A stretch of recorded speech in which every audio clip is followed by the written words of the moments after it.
What is going on, Ravens flock, and welcome back here again to another episode of the Ravens Way podcast.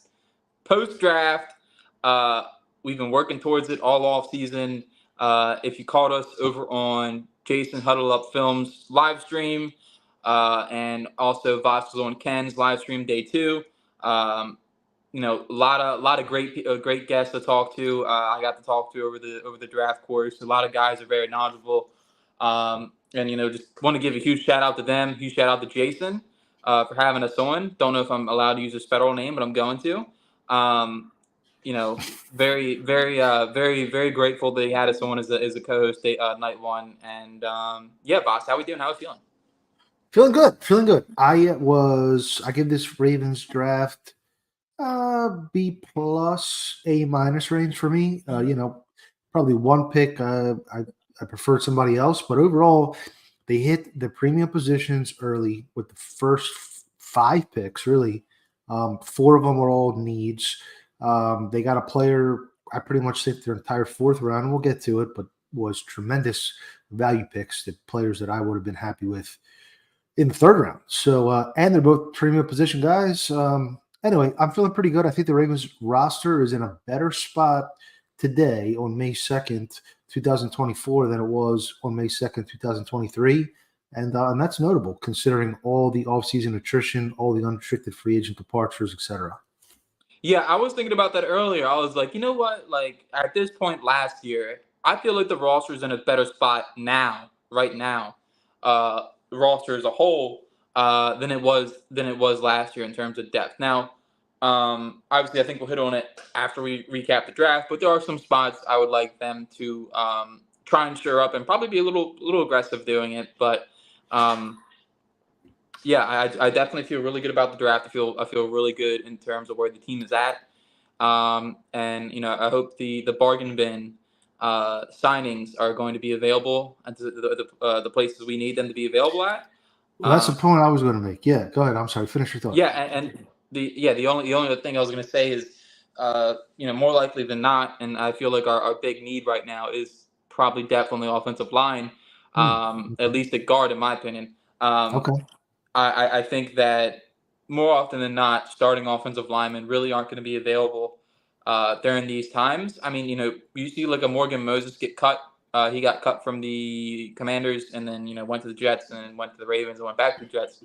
But more often than not, you're not going to find a starting offensive lineman available after I would say June 14th or so, when the tag deadline hits. I think that's when the starting offensive lineman and all the move really doesn't happen unless a team's very deep. But just to put the final touch real quick, Foss is Yeah, yeah, I'm in go the ahead. same spot. I think I would probably give it the draft in a whole is a B plus, somewhere from a B like a 86%, 86, 84%, 85%, somewhere around that range.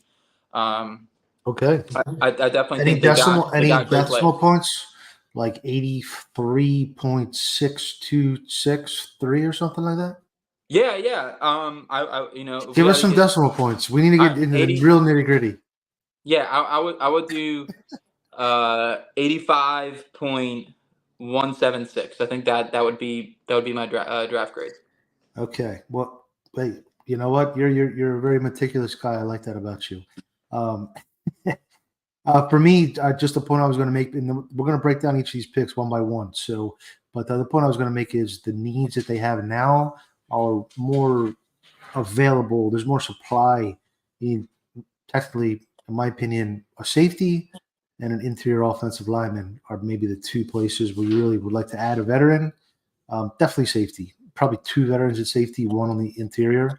The more the merrier. Let's iron sharpens iron. Let's go. But a lot better than needing an outside linebacker in a corner and some uncertainty at more costly positions, more premium positions. Anyway, let's get into this draft, Jerry, and let's jump right into it with the seventh round pick. No, I'm kidding. Let's go up top. Nate Wiggins, pick 30. The floor is Nate Wiggins. yours. Nate Wiggins. Yeah. So obviously, as a Carolina fan, I have had the unfortunate opportunity of watching him play us, and he's made a lot. He is a playmaker. He does have a lot of hustle plays. I like well one. the obvious is that in terms of coverage, just pure coverage, is a very sticky cover corner. He can play in phase. I think he can play in zone. And the only unfortunate thing is that we walk away, instead of having a first round offensive tackle, we walk away with the second round offensive tackle because Wiggins was the best player on the board. Not and EDC talked about it, about having options to trade back, and potentially gain some extra value. I'm gonna die. I'm still gonna die on the hill that whatever way it would have made it feasible in their mind, I really thought a wide receiver at 30 was going to be Adonai Mitchell in particular was the choice to make. Nate Wiggins is going to be a great player. I'm sure by the end of his tenure here, I will have his jersey because I do love me some outside defensive backs and defensive backs in general. But Sure. I do, and we talked about it earlier in the chat with John Harbaugh talking about he needed to beat press against the Chiefs, and that's what Yeah, I that's want what to they play kept it. trying to do. Yeah, I want to play that clip in a minute. If they censor us, so be it. But for Wiggins, if you recall, we did our show 2 shows ago, and we said what positions do we want, or what are the biggest needs? And I said corner was the biggest need. That was I'm on record with that. So I'm thrilled by the Wiggins pick.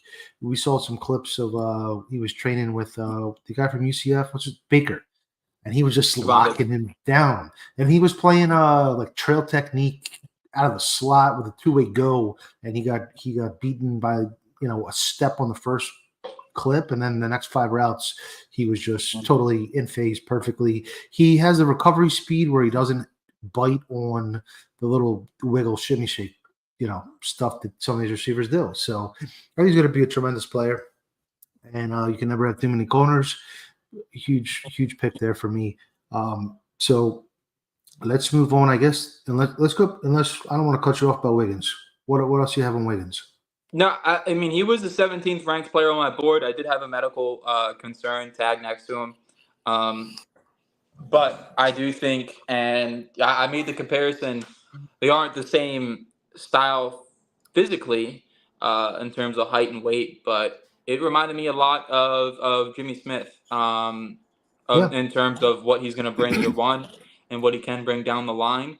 And obviously, if he's healthy, if he stays healthy and plays more than Jimmy Smith played, I think the upside is certainly there with him in terms of impact. So I'm with the pick. I eventually came around on it because they got lucky in the 4th round, but Yeah, I do. Yeah, that's fair. That's a fair way to say it. So just a couple stats on Wiggins I want to put out there before we move on to round 2. He has 25 pass defense in his last 23 games, so more than one a game. That's a very strong metric. Good man in zone. One of the youngest players in the draft. I believe is the youngest cornerback in the draft. He's not even 21 yet. So, 20. He's still 20.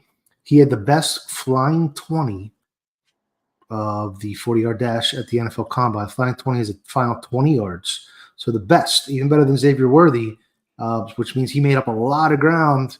That's that deep speed, that long speed, that closing speed. That he might have the best closing speed in the league, based off of these numbers. So anyway, I thought he was safer than Tyler Guyton in a way. I do. I know offensive tackles are harder to find position. Circling to now transition to the 2nd round, they were able to get the offensive tackle, not necessarily the one I wanted. I was pretty adamant on Kingsley. I actually would have not taken Kingsley above Wiggins, but I would have been okay with him at 30. KC jumped up behind the Ravens and took him. But Roger Rosengarten, Yuri, immediate thoughts, and let's go back and forth a couple times, give us thoughts, and then we can do break down a little more. Yeah, so I think we're gonna be inverse to the previous pick on this one. I'm a fan of the pick. I think it reminded me a lot of them making up for the mistake of passing on Zach Tom for a developmental offensive tackle. And Stu Mattaya, I talked him up, and we both agreed that if he was there at 30, we would be okay with that. Because of the immediate plus run blocking, and then the hope that he can develop a little bit more as a pass protector. I thought Rosengarten would have been gone. I would say around the 40, the early 40s. I thought he would have been gone by then.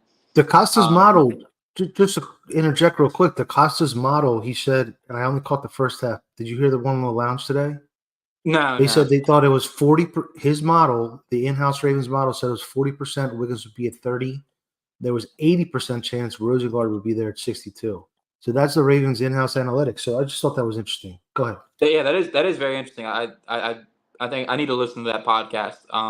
But I got to listen to the second half when we're done with this. Yeah. Yeah. If there's a way to mute one person that's on there, I think it'd be a little more better for me. But anyway, so I think that Rosengarten and the inverse is the pass protection. Obviously, he hasn't allowed a sack in those past 2 college years, and a pass heavy offense. Now, I do put a lot of weight into that. It reminded me a lot of Zach Tom coming out, and I thought that this was the inverse of the Falele versus Zach Tom, where they went with the Zach Tom, the good pass protector, the elite movement skills. Obviously, I do have some concerns about his anchor. And maybe day one he doesn't start right away, but I do like his upside. I do like his long-term his fit. The Ravens need athletes on the offensive line. And Stu Mattaya was a good athlete, but I think Rosengarten has a little more movement skills. And so when that pick was announced, I was like, okay, I see a plan where he can be eventually starting this year and down the road being a plus offensive tackle. And even, Huddle Up Films pointed out as well, he can maybe flip to the left side if you need him to, just because how rare his movement skills are. So when we had him on our show. Yeah, when we had him on our show, that was his and that gave me a little encouragement. He needs to have some strength. That's kind of a theme of, we talked about it with a little late night chat. What was that? Last Friday after the day 2. Just talking about how they all need to get in the gym, maybe see what's going on with little HGH. Yeah, they all need play strength. They really do. Yeah, at least the first, until you get to Tampa. I think Tampa has a requisite play strength. But he'll always be juxtaposed against Kingsley in my mind, and we'll see how those careers play out. But I do think Rosengarten has a higher floor. I think Kingsley had the higher ceiling. I'm always a little bit more. I always lean ceiling when that's a choice, just because you're tight on the cap. You want to try to get those premium players, premium skill sets. So especially when you have a lot of cornerstone players under contract, not only quarterback. But we'll see what happens with Rosengarten. I don't think he's going to factor in the guard mix. Do you have any thoughts there? So basically, right tackle competition with big Aussie, New Zealander. Is he an Aussie or New Zealander? Damn. I want to say Aussie. What are give me your odds? Who's going to win that job? Who's going to be the week one snap one? Who's going to be there? Unless Falele has lost 50 pounds, I'm going to say it would be Rosengarten. Okay. I think he takes it. If the Ravens want to throw the football more this year, which I am hoping. Yes. We're both hoping. He is the better pass protector than Falele now, but you never know. Sometimes Ravens have late bloomers at offensive line, and these guys come on, and Falele does have traits. He's 6'7", he's 370 pounds, but he's not and Manuel pointed out here, he needs to be more mobile and he's more technique sound. That's a lot. If it's one or the other. I feel like with me, either you're a great athlete or you're really technically sound. He's neither of them. Outside of his, I will say, I will give him credit for. Sometimes he does get really deep in his set, and his ability to mirror, I think, is a little undersold. But just the competition between Falele or Rosengarten. Falele, I do think sometimes. Okay. I do think obviously speed rushers, is his Achilles heel, and I do not want T.J. Watt lined up over Falele. I'd rather have someone like Rosengarten who can probably battle a little bit more. Yeah, So probably like a scrappy, can reset, can kind of give up seed ground, but regain control of the pass rusher, kind of like McCary. I think that might be a little bit of a comparable player there. But yeah, Rosengarten, who knows? Maybe he's going to turn into an anchor, one of the best right tackles in the league over the next couple of years. We don't know. Overall, you got to be pretty happy to get an offensive tackle in the first 2 rounds. I think we all agreed you had to get him. We all said there was 3 big needs: corner, wide receiver, tackle. But tackle, you couldn't wait till the third. The other 2, maybe you could. Turned out Renardo Green went earlier than we expected. But so the corner board got up. But then again, they got Tampa in the 4th. So the corner board was maybe really Tampa was the one that slid. DeCosta even said that he was kind of trying to project 2 picks ahead. Well, if I take a tackle here, how good are the corners going to be in the next round? Maybe I don't know. We'll see. Maybe Tampa fell through the cracks. We'll get to him in 2 more picks. If you're ready, we can move on to Adisa Isaac, the Penn State edge rusher, and kick us off again, Yuri. Give us a scouting perspective. Yeah, so I think a lot of people were. It was funny. More people were upset about this pick than I was about Wiggins, at least on draft night, because I didn't know the other picks that were going to happen. I really thought wide receiver was not going to be available anywhere after the 3rd round, but we lucked out. But it seemed like a lot of people were upset because it's another Penn State edge rusher, and like, oh, here we go again. It's another raw guy. But in the 3rd round, I feel like that was a comfortable spot for him. I had him at 50, 54 on my board, and they get him at 93, 40 spots of value almost. That's pretty good. I do like. I think I've seen a lot of people say that he's not a good run defender. I don't agree with that. I think he's a pretty good run defender, and I think if Tavius, he gives more juice than Tavius on the depth chart. So I think there's a path for him to start at least on getting the mix on rundowns because I don't think you want to line him up as a 4 though. I think you probably want to keep him out as a 5, 6, or 7. Okay. I don't think 4i would be the spot I want to put him at, but I do like his ability to long arm offensive tackles and stack and shed. I think he does that very well. And then as a pass rusher, he's really good around the arc. I think if you have a non-mobile quarterback on the schedule, I think that would be someone I would want. I would want Adisa Isaac playing a little more snaps than usual because he really does. He's able to bend around the arc. Sometimes he gets a little loose with it, but I think if you can make these non-mobile quarterbacks step up in the pocket, and you have Madubuike and Travis Jones feeling a collapse, I think that's a good formula. So I'm higher on this pick than a lot of people. I think, and maybe it's just my scouting report could be off, but I do think there's a chance for him to get significant snaps early. Yeah. You take an edge rusher with some tools. I'm never going to be upset with that pick. I thought going into the draft, they could have waited until early day three to get an edge rusher. Turns out they took one in the 3rd, but they circled back and got the receiver in the 4th. So it all worked out. All's well that ends well. A little bit of a Dalen Hayes comparison, I think, is kind of a, jack of all trades type of guy. Potential at more tape than I have. What's his go-to,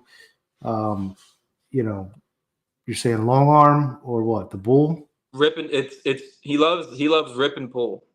Basically okay. Where I like rip and pull, yeah. You get inside the pads and then you pull through. He loves it. Absolutely. He loves it. And right here, the man Wells' point, by drafting Adisa is more of a wake-up call to Odafe producing what from. Well, we did see this week. This week that they picked up his 5th-year option, which is $13 million of guaranteed money. So I think it's more of a wake-up call for Ojabo than anything. Yeah. I think that's where my head is at because Ojabo's not a good run defender. So at least struggling with injury, he hasn't been able to add on functional strength. Hopefully this offseason he's been able to add on some functional strength. But I think Isaac is going to start eating those snaps if Ojabo isn't I mean, we're talking about like a pressure every 14 snaps for Ojabo, or I think Isaac would probably overtake him pretty quickly. Yeah, well said. Well said for sure. And away, well-deserved fifth-year option in my view. So anyway, the funny thing is, I don't think you're in the minority to like that pick. I've seen a lot of people like that pick. And ironically, on Baltimore Beatdown, we did a quick little roundtable, our favorite pick. And we had 5 different contributors, Kyle Barber, myself, Josh Reed, Zach, Steven, I think. Anyway, a couple of different guys. And all 5 of us picked a different player. From the Ravens' first 5 picks, and it wasn't like we're synchronizing that or it wasn't intentional. It was just the first 5 picks had a lot to like. My favorite was the next guy, Tez Walker, Devon Walker. And let's hear you give us the breakdown. And then I want to play that John Harbaugh clip and we can riff off of that. Yeah, I think, with Tez Walker, obviously, one, the long speed is there, and there was a good thread earlier by James of, and it's something that I thought was something I disagreed with, was that the technique thing isn't such a concern to me because he has the athletic upside and he hasn't played a lot. If you think about year 1, he tore his ACL and he missed a lot of time at Kent State. Then Kent State year 2, he produces, he does well. Then year 3, transferring out to North Carolina, and he gets suspended for an outdated NCAA rule. So I don't think he's played a lot. I don't think he sat down with the college staff a lot. I'm not putting a lot of faith into Kent State to produce a wide receiver. But I thought that obviously he goes to North Carolina, so I'm biased. But I thought that the deep threat ability, his body control, and the ability to separate the top of his routes were really good. I was so shocked. The moment they picked him, I almost shed a tear. I said, "We got one." But it was such an exhilarating moment. I yelled. I let out a long yell. It's on Twitter. I yelled. I was like, "Here we go!" But man, I love him. I yelled too. I was literally like, I came into that day like the one player I really, really, really, really want with this pick that would, and I haven't had the guy I really wanted actually fell to them late at the position they really needed. To Manuel's question here, or Manuel's question here, I think Tez and Aguilar are kind of going to share wide receiver 3, depending on what they want to do. Tez is going to be your outside wide receiver 3, and Aguilar is going to be your slot wide receiver 3. Are we ready for this John Harbaugh clip here, Yuri? Yeah, but all right. So this is from the Rich Eisen show, and I think I got it queued up right where he asked him the question about the AFC Championship game and the Ravens run-pass split. And stop me if you've heard this before. I would like to ask, how often do you think about the AFC Championship game and the run-pass split that was such a conversation after it? Right. I mean, it's a great conversation. It's definitely wasn't the goal, and I think what the Chiefs basically decided to do, Steve Spagnuolo, the great defensive coordinator, basically said, we're going to make you beat us in a certain way. And it was going to be by beating press coverage with a loaded box. And how are you going to do that? And we need to make plays against that, really in the passing game, to be honest with you, in order to do that. Or we had to pack the whole formation in and just play, an old school 3 yards in a cloud of dust game, which we've done before. But that really wasn't our game plan going in. That's not the way we tried to do it. So how I look at it is, and how Lamar looks at it, and he and I have had this conversation, is that we've got to build ourselves up in ways that we can handle that in the future and deal with that when it comes up, and basically make people pay for playing us in that kind of defense. So, we weren't able to do it in that game the way we wanted to do it, and we're going to have to figure out a way to do it. And there we have it. I've been saying it for 5 years. They need to figure out how to win when teams stack the box, stop the run, pressure receivers, and flood the intermediate zones so your tight ends don't have any room to eat. And Tez Walker has a skill set to make them pay, as John Harbaugh said. And that's why I love this pick. I don't care if he's a one-trick pony. It's the most important trick maybe in the league, but absolutely for a Lamar Jackson-led Ravens offense in the postseason. We've seen it 4 times, and the way forward is to make them pay when they do it. They haven't been able to make them pay in every single one of Lamar Jackson's playoff losses. And Tez Walker, with his vertical ability, with his speed, and his just natural athleticism, all you need is one. It's not like they're getting blown out by these teams. Just hit, Seth Roberts catches that play, that pass in 2019. They probably beat the Ravens. The Titans. But anyway, that's why I love the pick. And, I'm bullish. I think it was a really good value there. Another player who was good. Well, let's go back to Tez. I know you got more to say, your boy. Yeah. Well, hey, look. The last thing I'll say is the deep ball is back. The deep ball's back. For 2 years now, we've been talking about Lamar's overthrowing, blah blah blah. The deep ball's back. The Ravens have someone that can run a 4.3 and track a deep ball and control his body. Really was getting tired of seeing the take that Lamar and Bateman need to get on the same page in the deep way. I didn't think that was the route to go. And Manuel hit a good point. Yes, there. Manuel. Yes, I was just going to unmute myself to say good call, and Yuri beat me to it. Yeah, well, it's that. I mean, that was the in the Broncos game. They were in a negative game script, and 2 shots to Torrey Smith for touchdowns because he can track In the the deep first, ball. that was just the first time. Yeah, Just to keep pace. Then they had to hit the one of Jacoby after Trenton Holiday broke 2. These kind of things happen in the playoffs, and to build a team that is unprepared for that. I mean, we were having this conversation in the GC this morning, and I'm like, what are you guys talking about? You got to be prepared for this. So like, I don't know why you're so obsessed with coming from behind in the playoffs. Well, because that's how you win a Super Bowl, guys. I don't know. Like, what the heck are we talking about here? We've seen it so many times. So anyway, I'm happy to see the Tez Walker pick. I hope it isn't just a showpiece they put on the mantle. I hope they incorporate more passing. I think they just need to increase their passing volume. And Harbaugh kind of intimated that when he said, we need to be more prepared for it and elevate our. Okay, well, that means maybe get in some shootouts, get in some shootouts in the regular season. Take an NFC game where you think and just chuck the ball around. And, sometimes like shooters got to see the ball go through the net. Lamar's won some playoff games, but most of it has been his best plays have been running. And he's made some great passing plays in games they've lost. But I don't think I can say they've won a playoff game because of his passing yet. Would you say that? I mean, the second Titans game they won because he had that nice. it was what was that QB power?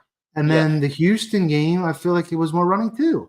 So he's got to see the passing game go through the net, so to speak, in the playoffs. It's a convoluted Boondock Saints type expression there, but you know what I'm trying to say. Yeah. Let's go ahead. Wrap it up with Tez and we'll go to TJ. I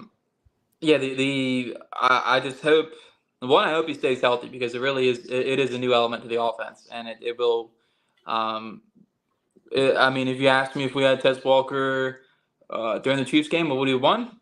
I would probably say yes. He can track the deep ball. They finally have someone that can track the deep ball since they lost Hollywood. They have someone who can, has that speed. He probably has some focus drops at time, but it's a new element of the offense, and I feel like very, very excited about it. So if he can catch a 30+ yard reception 2 out of every 3 games, that'll be a successful season. That's all you need. I don't care how many drops on top of it. I really don't. So anyway, TJ Tampa, another guy that was maybe the best value pick of the entire class. Yuri, would you agree with that statement? I had him at 61 on the board. So, that's 80 spots of value is pretty good. Hell yeah, it is. I did that, what was it called? The pick your flavor and I had both Tevz and Tampa as different options as third round selections. So to get both of those guys in the fourth really solidifies it. We talked, I think, when we were doing a preview, maybe 4 episodes ago, and I asked you if you thought he had any, viability at safety. But anyway, give us, touch on that maybe after your final note on the scouting report. Yeah, I think the instincts with him is the biggest thing. He's not the fastest in terms of athleticism. He does fit the mold. Ravens love senior corners, fourth-year senior corners in the fourth round. They love it. All the past guys are taken, but what separates him from the other ones is the instincts. I do think he can maybe play a little bit of safety for you, just because of how good his feel for the game is. So, outside of that, it is funny. His name is Tampa, and he wears the number 2 because he is an eater. Pause and Tampa 2 coverage. I do think that he can really go up and play the run in the cloud flat, and then also drop back. So I'm once again, great pick, the right pick to make there. I would have. The only other thing I would have said is, hoped maybe an offensive lineman would have been on the board, but clearly Mahogany had some issue, and I think all the other guards. Yeah. EDC said all the guards were taken between the second and third, which was, Haynes and Bebe is really the only, only ones really worth it there. So Absolutely. What's up, Jason? What's going on, bro? We're just breaking down the draft here. This is the first time Yuri and I have had a little solo thing, so we're going pick by pick. So my final question on Tampa, Yuri, he has the instincts, coming from Iowa State, heavy zone scheme. He can hit. He's got some length. He's got, fine speed for a safety. What are the odds of him transitioning there, at least cross-training there as a there you go, Jason. But, what are your, can he play there? Can he be safety 3? Because if he can, maybe you don't need to add, very many vets at all.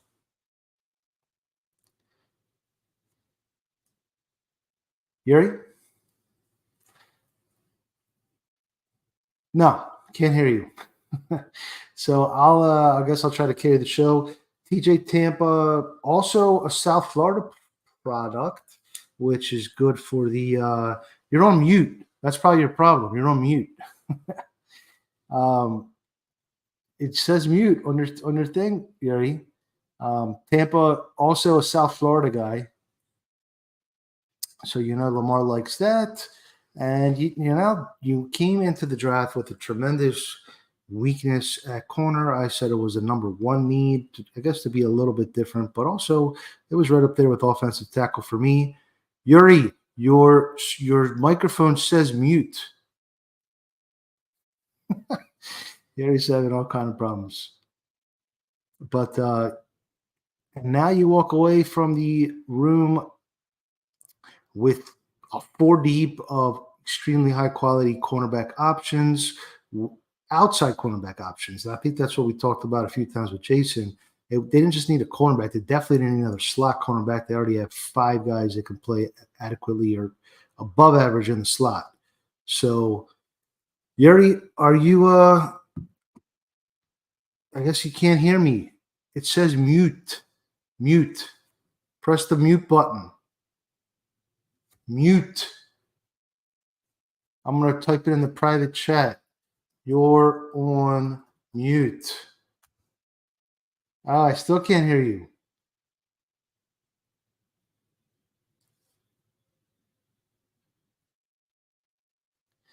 Yuri, I think you're going to have to restart or something. I can't hear you.